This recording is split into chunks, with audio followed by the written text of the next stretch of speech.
Capricorn, hello. How are you doing? It is time for your April bonus reading. Okay. April bonus reading. So, what I'm doing when I do bonus readings is looking for details that I left out of the main monthly reading. But I'm pretty much just focusing on one situation, though. So, whatever situation is troubling you the most, I would say probably for the majority of you, it's a past person. Doesn't have to be, but just take it however it resonates. If it resonates, if it don't, chuck it. It ain't that big a deal. So if you would like to find information on how to schedule a personal reading, though, please look in the description box of this video. Okay. So I want to open this video up with looking at the past. I want to see what happened in the past. What was the issue in the past? What frequency were you all on when you connected? Let's see here. For those of you who don't know much about me, I actually specialize primarily in the behavior of energy and the science of manifestation.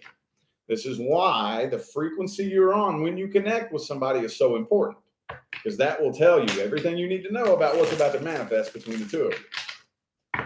Two more shuffles, two more.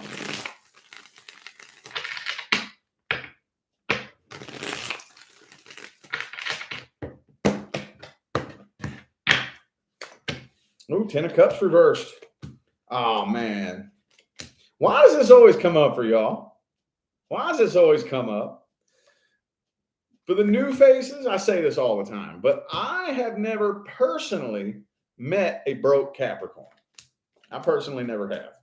Not saying they're not out there. I'm sure there's plenty of you out there. I've just never met one. So for those of you who have a nice bank account, I think that was very high on their priority list. But the biggest thing that I'm getting here is that I think this connection was much stronger than either of you wanted it to be.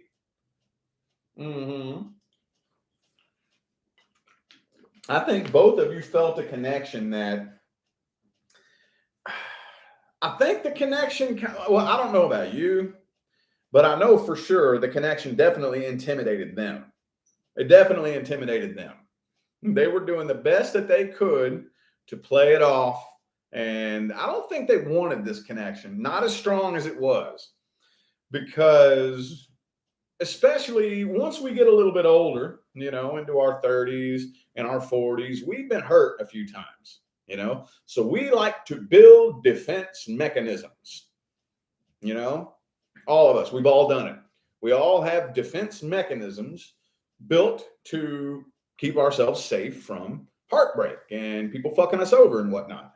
So I think that this person had no defense, no energetic defense. This connection that you all had, like, climbed up over that wall they built, made it past the armed guards they had around their heart and grabbed them straight by the soul. And I don't think they wanted it. I don't think that they really intended for the connection to be that strong, So I see a back and forth type of a battle that they were going through when you all first connected. Big time battle. See, look, because you have the Lover's card in the very heart of this spread. Directly under that, you have the 2 of Cups reversed, and up top you have the 10 of Cups reversed. But with this Lover's card right here, this kind of indicates to me that they didn't really want this to be very intense, but they couldn't help it. They couldn't help it. Okay. All right. Okay, that was kind of all over the place, but oh well. Let's see how the energy is looking now. How's the energy looking now between Capricorn and this person with the situation troubling them the most? How's this situation looking now? How's the energy looking now? 7 of Wands reversed.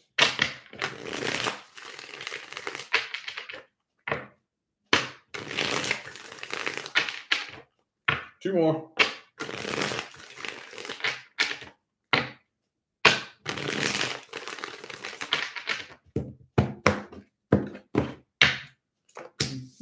Ooh, Page of Pentacles reversed. 5 of Cups, 4 of Swords.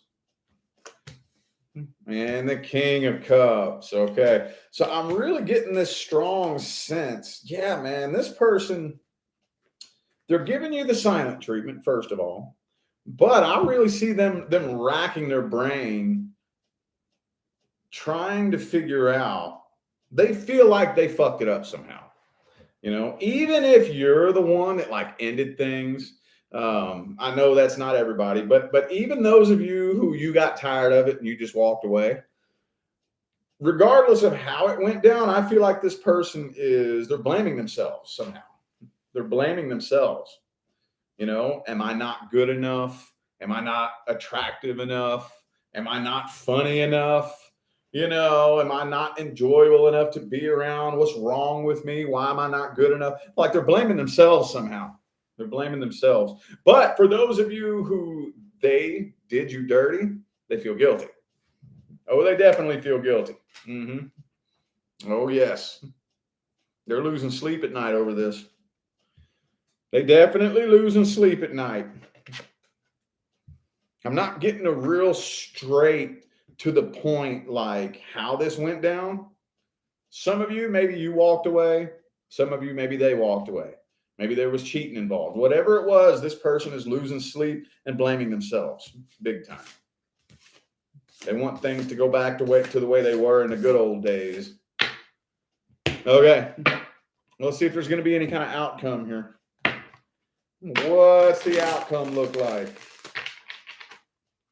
What's the overall end-all, be-all outcome here?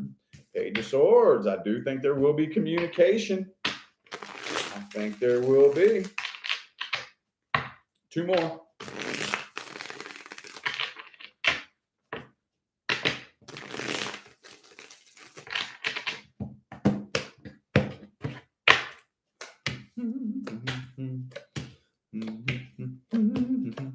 Okay, so I do see a line of communication opening, definitely. But you know what? I don't know if they're actually coming forward and being 100% authentic and transparent with you. I see this person opening up a line of communication just to try. It's like, how am I going to explain this? Like they're opening up communication, trying to poke you to get a certain reaction out of you, or trying to poke you to, like they're waiting for you to initiate things, It's just making any sense at all. I can't think of it. Like the words are right there. It's like they open up communication, and they're waiting to get some sort of signal from you. Like, I miss you, let's get back together. I wish things would go back to the way they were. They're hoping that you will initiate that. I don't see them doing that. It feels to me kind of like you're ignoring it, though. I don't know if you're straight up ignoring their communication or if you're just playing dumb and pretending that you don't know what they really want. But they're not coming straight forward with it. They're not. I feel like they will try to impress you with material things, or they will try to like impress you maybe with money. They might want to talk about, oh, I got this new job, or I've got this new car. Man, things been doing real good. I got this raise, something. I feel like they're going to try to get your attention and impress you with superficial shit. And I don't know. This feels like you to me right here. This feels like you ignoring it, playing dumb, acting like you don't even realize it. All right. Well, advice. What's the best advice? Okay, that said no. Best advice. What's the best advice for Capricorn? Oh, the King of Pentacles. Hey, stay on track. Stay on track. Don't let them manipulate you.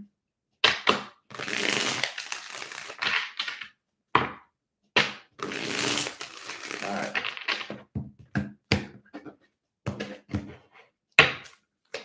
Okay, and the Emperor. Yeah. All right. So,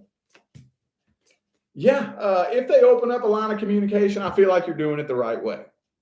Keep it cool. Keep it cordial. If they have something that they want to say, they can say it. They can say it. It's not your job to initiate anything.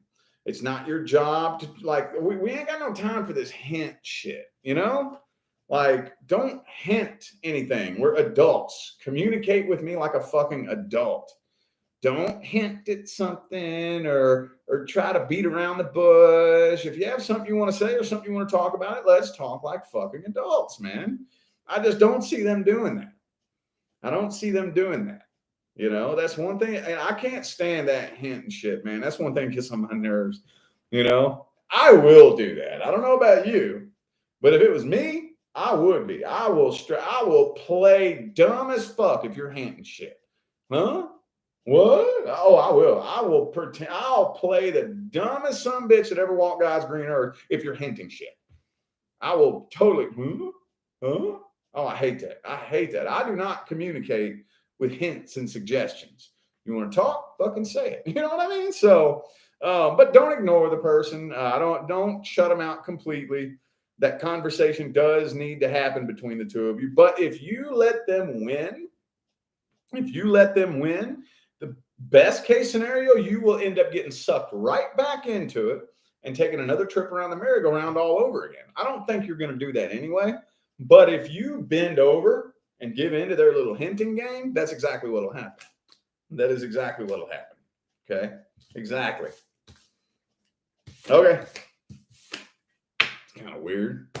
All right, let's take a look at general career and finance.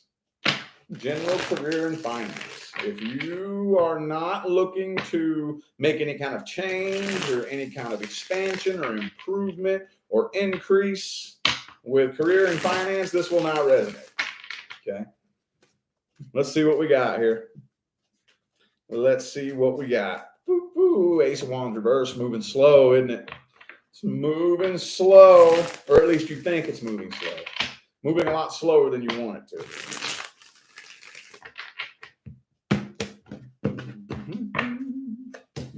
Oh, yeah.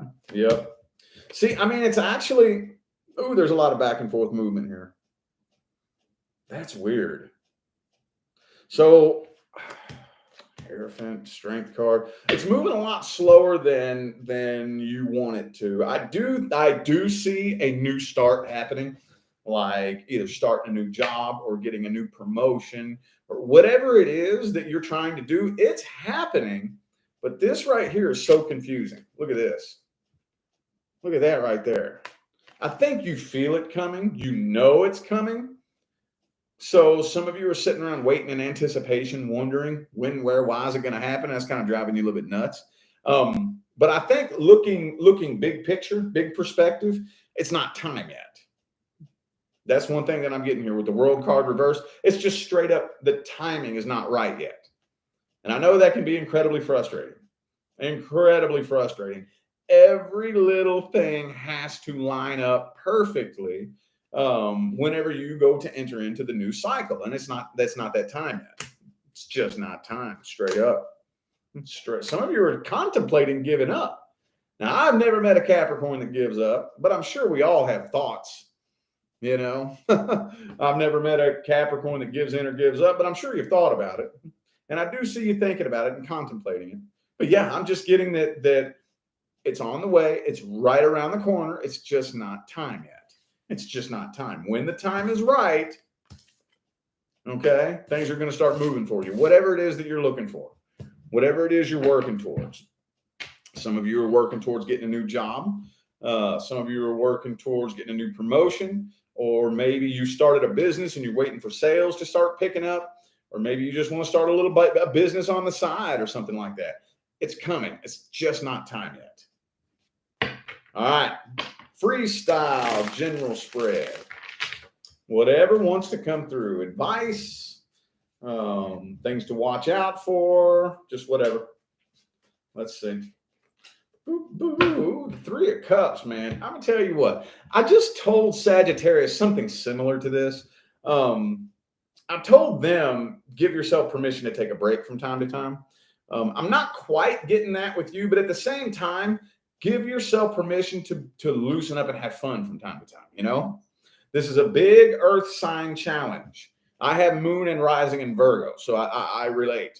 Earth signs struggle with this like crazy. You have to give yourself permission to stop being so fucking serious. Stop constantly trying to work all day, every day, and release it and have some fun. Have some fun. Go do something fun for the hell of it.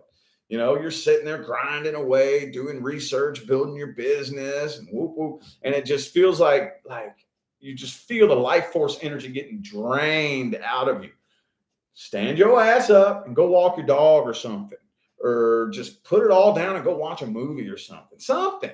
Hit up your friends. Hey, let's go out and have a drink, man. I'm fucking do something. Something. Man, look.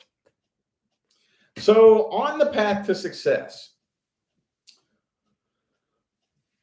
focus on success. Don't focus on not failing.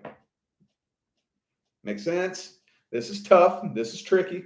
I think we've all struggled with this. Focus on the actual success.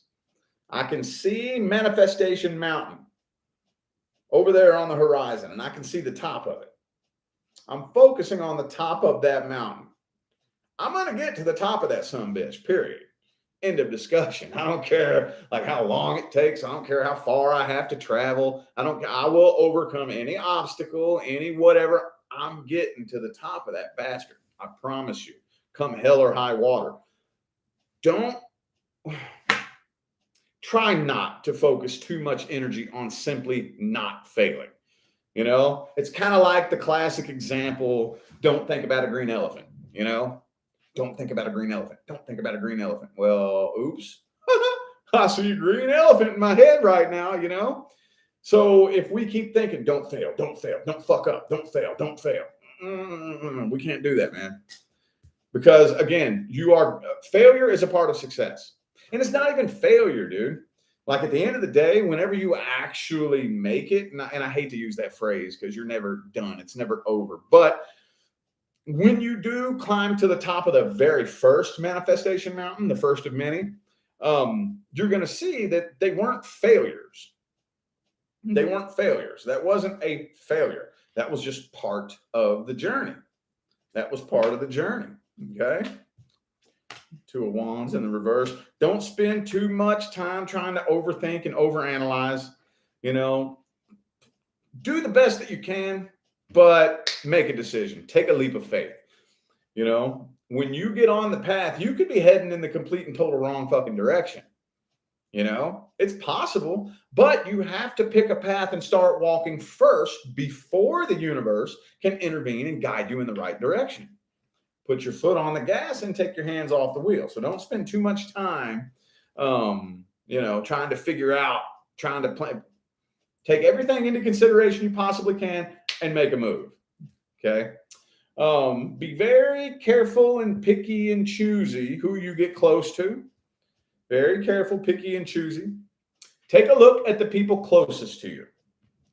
Take a look at the people closest to you. No judgment. I'm not saying good or bad. I'm not saying better than, worse than. Just with a non-biased, honest perspective, take a look at all the people closest to you and ask yourself, where are they going in life? Again, no judgment. But where are you going in life? Are you going to make big things happen? Are you really, really headed places? If not, I probably ain't either. And that's just a fact. Again, not saying better than, worse than. But if I look at the 5 people closest to me in my life, and I can honestly say to myself, you probably ain't fucking going nowhere, you know, then that probably means I'm not either. Now, I'm not saying go cut your friends and family out of your life. I'm not saying that. But I promise you, you will, not you might, you will be faced with very difficult decisions because you are in the process of a frequency change. You are taking your antenna and you are tuning it into a new frequency of experience in life. Most people don't do this. Your average person does not change frequencies. Your average person gets on one frequency and skates along that same frequency their entire life. Their entire life. They don't see very much change their entire life. They pretty much just spin in circles, repeating the same experiences with the same people in the same place. And that's fine. I'm not saying that I mean, if that's what they came here to experience, then, do what you do. But just know that if you are changing frequencies and you're tuning in to a life that is unlike anything you've ever experienced before, many, many, many people in your life are not going with you. Unless they choose to. But you will start to experience weird, funky separations and weirdness between some of the closest people to you. That's normal. That is normal. If the universe, I'm not telling you go cut people out of your life. That's not what I'm saying. What I'm saying is when and if and when the universe starts pulling someone out of your life and it's out of your control, don't cling. Okay? Because doing that basically is like a hot air balloon being tied to a sandbag. It ain't going nowhere. If the universe is pulling someone out of your life, let them go. Let them go. Release. How many of you out there are holding on to something or someone that if you released and let go for a fraction of a second, it would fall apart? What are you doing? What are you doing? Why? I don't know about you. I don't want anybody in my life that I have to cling to. I don't want a lover that I have to put a leash on. I don't want friends that I have to desperately cling to. If I release and let go and you don't choose to stay here by my side, I don't fucking want you. If I release and let go and you wander off, bye. I shouldn't have to cling to you to keep you in my life. I shouldn't have to put a leash around you and try to desperately hold you in my life. If I have to do that, I don't want you in my life. Period. End of discussion. I don't care who you are. Period. Okay? All right. Well, I feel like those were the messages that my Capricorn friends needed to hear tonight. So I am going to go ahead and end this reading here. Thank you all so much for tuning in and playing along. I greatly appreciate all the love and the support and the positive feedback you guys show me every single time I get on here and do this. Makes my job worthwhile here on YouTube, y'all. I greatly appreciate you. Don't forget to look in the description of this video if you would like to find information on how to schedule a personal reading. And I'm out of here now, y'all. Thanks again for tuning in. I'll see you sometime between now and the rest of all eternity. Y'all stay blessed.